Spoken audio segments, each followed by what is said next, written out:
దశల వారి ఉద్యమాలు చేసినప్పటికీ మరి ఎక్కడ కూడా ఏ సమస్య కూడా పరిష్కారం చేసుకున్నందున మరి యొక్క రాష్ట్ర ప్రభుత్వం ముందుకు రానందున మరి విధిలేని పరిస్థితులలో మార్చి 13వ తారీఖు నాడు కార్మికుల సూచన మేరకు సమ్మె నోటీసు జేఏసీగా జారీ చేయడం జరిగింది. ఈ ఆర్టీసీ యాజమాన్యానికి ఈ రాష్ట్ర ప్రభుత్వానికి ఇవ్వడం జరిగింది. ఈ రోజుకు 30 రోజులు అవుతుంది. ఒక్క నెల కావస్తున్నప్పటికీ కూడా ఈ రోజు వరకు కూడా యాజమాన్యం కానీ ప్రభుత్వం నుంచి కానీ ఎక్కడ కూడా స్పందన లేదు. ఈరోజు యాజమాన్యం వస్తుంది అనుకున్నాం, కానీ యాజమాన్యం ఒక లేఖ పంపింది. ఏమనంటే ఈ ఆర్టీసీ కార్మిక సమస్యలు మా పరిధిలో లేవు, మేము వీటిని పరిష్కరించలేము, ఇవన్నీ రాష్ట్ర ప్రభుత్వ పరిధిలో ఉన్నాయని చెప్పేసి మరి తప్పించుకునే ప్రయత్నం చేస్తూ ఈరోజు లేబర్ కమిషనర్ గారికి ఒక లేఖ రాయటం జరిగింది. కానీ ఎక్కడ కూడా ఈ యాజమాన్యానికి కార్మిక సమస్యలు పరిష్కరించాలనే ఒక ఆలోచన ఎక్కడ కూడా కనబడటం లేదు. ఈ రోజు వరకు కూడా రాష్ట్ర ప్రభుత్వం నుంచి కూడా సమస్యలు పరిష్కరిస్తామనే ఒక ఆలోచన కూడా ఈ రాష్ట్ర ప్రభుత్వం కూడా ఇక్కడ లేదు. ఈరోజు రాష్ట్ర మంత్రి గారు, రవాణా శాఖ మంత్రి గారు మాట్లాడుతూ 2 విషయాల మీద, విలీనం ఆర్టీసీ ఉద్యోగుల ప్రభుత్వంలో విలీనం అంశం మీద, యూనియన్లకు ఎన్నికలు పెట్టే అంశం మీద ఏదో కమిటీ వేసాము, కమిటీ పరిధిలో ఉన్నవి, ఆ కమిటీ పరిశీలించిన తర్వాత మాకు రిపోర్ట్ పెట్టిన తర్వాత పరిశీలన చేస్తామని చెప్పేసి ఒక మంత్రి గారు చెప్పడం జరిగింది. నేను ఈ మంత్రి గారిని ఒకటే అడుగుతున్నా, అసలు మీరు కమిటీ ఎప్పుడు వేసిర్రు? ఆ కమిటీకి చైర్మన్ ఎవరు? ఆ కమిటీ సభ్యులు ఎవరు? ఆ కమిటీ కాపీ ఒక్కటి ఏమైనా ఉంటే ఆ కమిటీ సంబంధించినటువంటి లెటరు మరి రేపు ఈ కార్మికులకు ముందుకు మరి రాష్ట్ర సమాజానికి, తెలంగాణ సమాజానికి మరి వెంటనే వాటిని బహిర్గతం చేయవలసిందిగా జేఏసీగా మేమంతా మీ మంత్రి గారిని అడుగుతా ఉన్నాం. అదిగాక ఈ రోజు వరకు కూడా వేచి చూసాం. ఈ రోజు వరకు కూడా ఎలాంటి స్పందన లేకపోవడం వలన ఈ ప్రభుత్వమే, ఈ ఆర్టీసీ యాజమాన్యమే ఆర్టీసీలో సమ్మె జరపడానికి మరి వాళ్ళే మమ్మల్ని ఉసిగొల్పే విధంగా ఈ రోజు ఒక మొండి వైఖరి అవలంబిస్తూ ఈ రోజు కార్మిక సమస్యలను ఎక్కడ కూడా ముందుకు రాకుండా మరి సమస్యలు పరిష్కారం చేయడానికి ఈ ప్రభుత్వం యాజమాన్యం రానందుకు ఈ రోజు జేఏసీగా కార్మికుల యొక్క అభిప్రాయం మేరకు, కార్మికుల యొక్క కోరిక మేరకు ఏప్రిల్ 22వ తారీఖు మొదటి డ్యూటీ నుండి ఆర్టీసీలో సమ్మె జరుగుతుందని చెప్పేసి, సమ్మె చేస్తామని చెప్పేసి ఈ రోజు మీ అందరి ముందు ప్రకటిస్తున్నాం. ఈ రోజు ఒక్కటే మేము చెప్తా ఉన్నాం, 40,000 మంది, 39,500 మంది ఈ రోజు జేఏసీ వెనుక ఉన్నారు. ఎవరి వెనుక లేరు. ఇప్పుడు ఆర్టీసీలో ప్రతి సంఘంలో ఉన్నటువంటి కార్మికులు జేఏసీ వెనుకాల ఉన్నారు.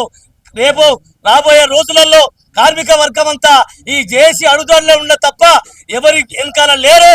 మీరు ప్రభుత్వం ఎవరన్నా కొంతమంది కార్మిక ద్రోహుల మాటలు నమ్మి మీరు వేరే విధంగా ఆలోచన చేస్తే మీరు ఖచ్చితంగా సమ్మెను ఎదుర్కోవాల్సి వస్తుంది.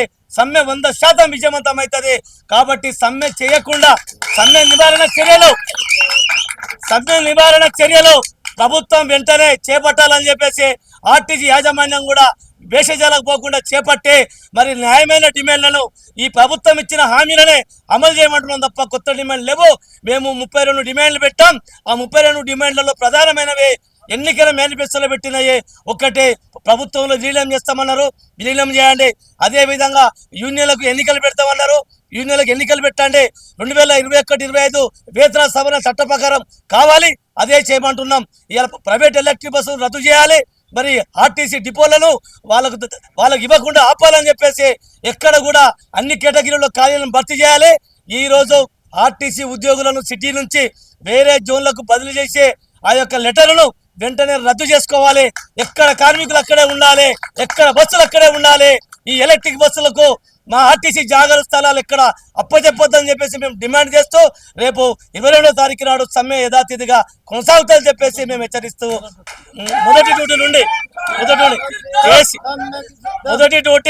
22వ తారీఖు నాడు మొదటి డ్యూటీ అంటే 21 అర్ధరాత్రి తర్వాత ఫస్ట్ డ్యూటీ ఏదైతే మొదలవుతుందో ఆర్టీసీలో ఆ ఫస్ట్ డ్యూటీ నుంచి సమ్మె మొదలవుతుంది. కాబట్టి సమ్మెను ఖచ్చితంగా మరి జయప్రదం చేయడానికి కార్మిక వర్గం అంతా మీరు సిద్ధంగా ఉండాలని చెప్పేసి కార్మిక వర్గానికి పిలిపిస్తూ ఈదురు వెంకన్న జేఏసీ చైర్మన్.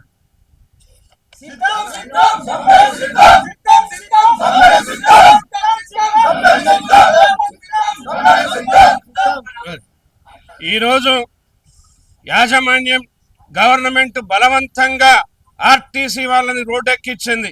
ఇవాళ సమ్మెకి బలవంతంగా పంపిస్తున్నది. దీన్ని తీవ్రంగా ఖండిస్తా ఉన్నాం ప్రభుత్వ విధానాన్ని. ఇవాళ మేము దాదాపుగా ఇన్ని రోజుల నుంచి సమ్మె చేసి అడిగినప్పటికీ ఈ ప్రభుత్వంలో కానీ యాజమాన్యంలో కానీ ఎలాంటి మార్పు రాలేదు. ఇద్దరు కూడబలుక్కొని ఆర్టీసీని నిర్వీర్యం చేయడానికి, ఆర్టీసీ ఉద్యోగులని ఇవాళ ఇబ్బంది పెట్టడానికి, ఆర్టీసీని ప్రైవేట్ పరం చేయడానికి, ఆర్టీసీని ఇవాళ ఇబ్బంది పెట్టే పరిస్థితిలో తీసుకొచ్చింది. దీనికి మొదటి నుంచి కూడా అనుమానాలు వ్యక్తం చేస్తూ మేము ట్రేడ్ యూనియన్ పంతాలో ఎన్నో ఉద్యమాలు చేసినా, ఎవరు మాట్లాడినా, ఇవాళ అసెంబ్లీలో ప్రతిపక్ష నాయకులు మాట్లాడినా కానీ ఇవాళ జవాబు చెప్పని పరిస్థితి. ఇవాళ మంత్రి గారు చెప్తా ఉన్నారు. ఇవాళ ఏం చెప్తా ఉన్నారంటే, నేను కమిటీ వేసిన, ఆ కమిటీ రిపోర్ట్ వచ్చినాక అంటున్నాం. అయ్యా మంత్రి గారు, కమిటీ వేసినవా? జీవో నెంబర్ చెప్తావా? జీవో డేట్ చెప్తావా? రెండోది, ఎంత మందితో వేసినాం, దానికి చైర్మన్ ఎవరు, దానికి శాంటిటీ ఉన్నదా? ఇట్లాంటి అబద్ధాలు చెప్పాల్సిన అవసరం మీకేమొస్తా ఉంది? దాన్ని బహిర్గతం చేయండి. మీడియా వాళ్ళు అడిగితే మీరు చెప్పింది కదా, మీడియా సాక్షిగా బట్టబయలు చేయాలని చెప్పి మేము డిమాండ్ చేస్తా ఉన్నాం. రెండోది, ఇవాళ మేనిఫెస్టోలో పెట్టిండ్రు. మీరు మేనిఫెస్టోలో పెట్టిన అంశం మీద మీ స్టాండ్ ఏంది? ఆర్టీసీని ప్రభుత్వంలో విలీనం చేస్తా అన్నారు. చేస్తారా చెయ్యరా?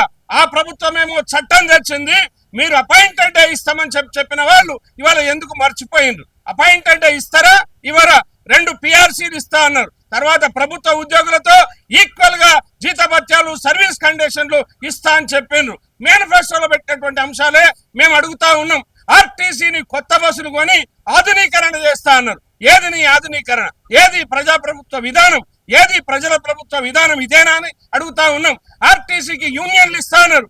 గతంలోనేమో ఇస్తా అని చెప్పి మరి అన్ని ప్రభుత్వంలో యూనియన్లు ఇచ్చిండ్రు, సింగరేణిలో ఇచ్చిండ్రు, వేరే ఇచ్చిండ్రు, ఆర్టీసీలో ఇవ్వలే. అంటే యూనియన్లకు భయపడుతూ ఈ ప్రభుత్వం యూనియన్ ఉంటే అడుగుతుంది, ఇవాళ అన్యాక్రాంతం ఆర్టీసీని చేయాలని చెప్పి ఈవీ బస్సులను తీసుకొచ్చి పెట్టి ఆర్టీసీని బయటకు పెట్టడానికి నిన్న మొన్న కూడా మీరు చూసిండ్రు. దాదాపు 4500 మంది డ్రైవర్లని పక్క జోన్లకు పంపించే ప్రయత్నం. గ్యారేజీ కార్మికులని కన్వర్షన్ లో మీరు వెళ్ళిపోండి, డ్రైవర్ గా చేస్తారా, కండక్టర్ చేస్తారా అని చెప్పే దుర్మార్గం. అట్లాగే మొన్నటికి మొన్న బస్ భవన్ ని కూడా మరి సేల్ ట్యాక్స్ వాళ్ళకి ఇంకొకరికి ఇవ్వడం జరిగింది. ఇవాళ ఆర్టీసీ జేఏసీగానే మేము ఉన్నాం. ఆఖరి దక్క విజయం పక్కా అని చెప్పి ఇవాళ ఏ త్యాగానికైనా సిద్ధం అని చెప్పి ముందుకు వచ్చినాం. కాబట్టి ఇవాళ మరి బస్ భవన్ నుంచి వాళ్ళని బయటకు వెళ్ళగొట్టే పరిస్థితి కూడా జేఏసీ ద్వారా వచ్చింది. మేము ఒకటే అంటా ఉన్నాం, ఇవాళ ప్రభుత్వం యాజమాన్యం ఇద్దరు కూడా ఎక్కడ మాట్లాడలే. ఇవాళ యాజమాన్యం గద్దారి చేస్తా ఉంది. ఇవాళ ఏం లెటర్, ఒకసారేమో ఆబ్సెంట్ అయింది.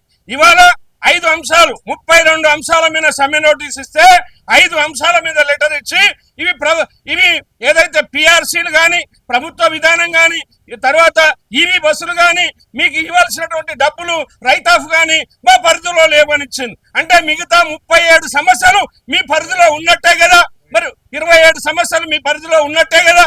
వాటి మీద మీ స్పందన ఏంటంటే మాట్లాడే పరిస్థితి లేదు. చిన్న కాగితం ఇచ్చి ఇవాళ మోసం చేసే పరిస్థితి దగా చేసింది. కాబట్టి సమ్మెక్ సైరన్ అని చెప్పినాం. తప్పకుండా 21 అర్ధరాత్రి 22 మొదటి బస్సు నుంచి ఎక్కడి బస్సులు అక్కడ ఆగాలి. ఆర్టీసీ ఉద్యోగులారా మేల్కోండి, సమ్మెకి సిద్ధమని చేయాల్సిన అవసరం ఉంది. అదే కాదు, ఇవాళ అన్ని కూడా ఆర్టీసీ ఉద్యోగుల సమ్మె కాదు, ఇది ప్రజా రవాణా, ప్రజలకు అన్యాయం జరుగుతుంది. కాబట్టి ఇవాళ ప్రతిపక్షాలు, పార్టీలు, మేధావులు, సంఘాలు, మీడియా, అట్లాగే జాతీయ సంఘాలు అందరినీ కలుపుకొని రేపటి నుంచి మేము మొత్తం ఆర్గనైజ్ చేసుకుంటూ పోతాం. ఇవాళ చావో రేవో తేవాలే. ఆర్టీసీ బతుకు రోడ్డు మీదకేసింది ప్రభుత్వం. డెఫినెట్ గా ఈ ప్రభుత్వానికి తగిన చెప్పి పరిష్కారం చేయడానికి కార్మికులంతా సిద్ధం కావాలి. టోటల్ గా కార్మికులంతా ఈ రోజు ఎప్పుడు సమ్మె అని ఉన్నారు. కాబట్టి కార్మికులంతా మరి 21 అర్ధరాత్రి నుంచి రెడీ కావాలని చెప్పి ఎన్ని అడ్డంకులు వచ్చినా ఆర్టీసీని పరిరక్షిద్దాం, సమస్యలను పరిష్కరించుదామని చెప్పి తెలియజేస్తూ అందరూ మద్దతు ఇవ్వాలని చెప్పి కోరుకుంటా ఉన్నాం.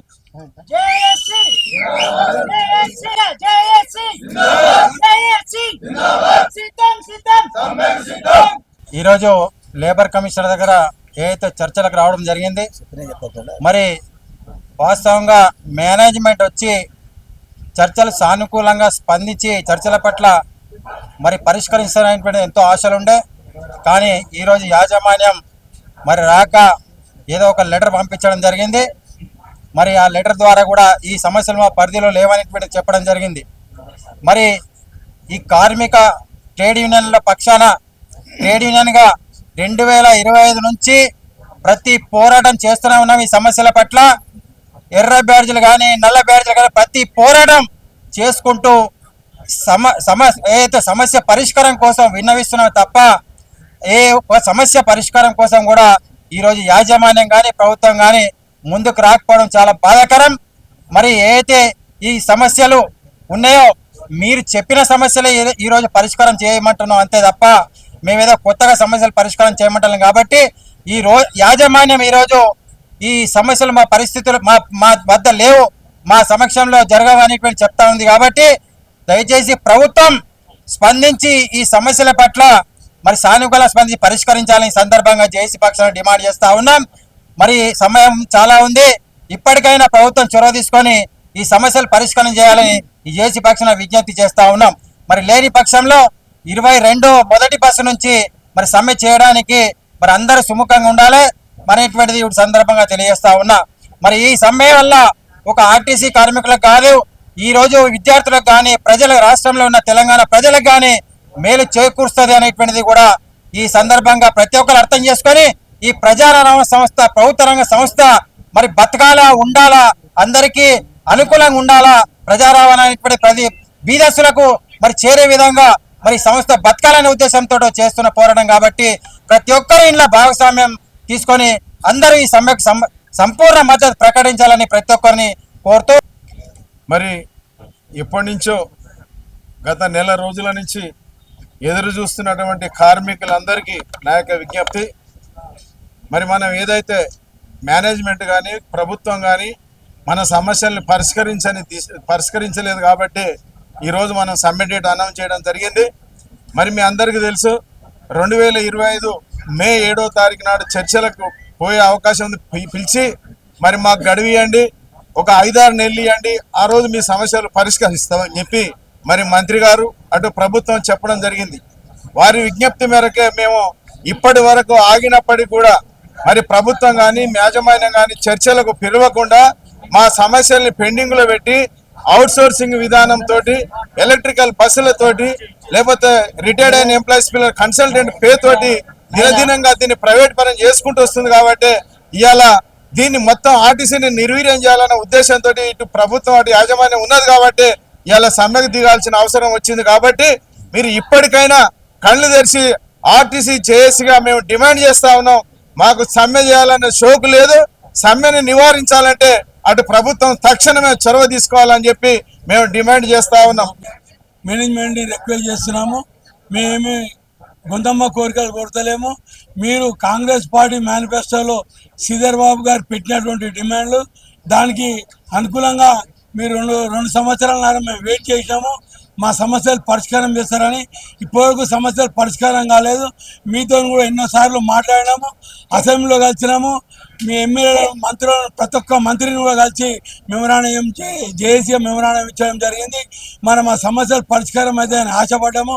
మరి ఇప్పుడు కూడా సమస్యలు పరిష్కారం కాకపోతే మరి మాకు ఇక ఓపిక నశించింది. 3 సంవత్సరాలు దగ్గర పడుతున్నప్పుడు మరి మా సమస్యలు తీరాలంటే మాకున్న ఆయుధం వల్ల ఒకటే సమ్మె చేయడమే. ఆ సమ్మె డేట్ని ఇంతకాలం ఓపికతో ఆలోచించి పెట్టడం జరిగింది. ఈరోజు మాకు ఓపిక నశించింది. మరి ఇప్పుడు మేము 22వ తారీఖు మొదటి బస్సు నుంచి సమ్మె చేయాలని జేఏసీగా డిసైడ్ చేయడం జరిగింది.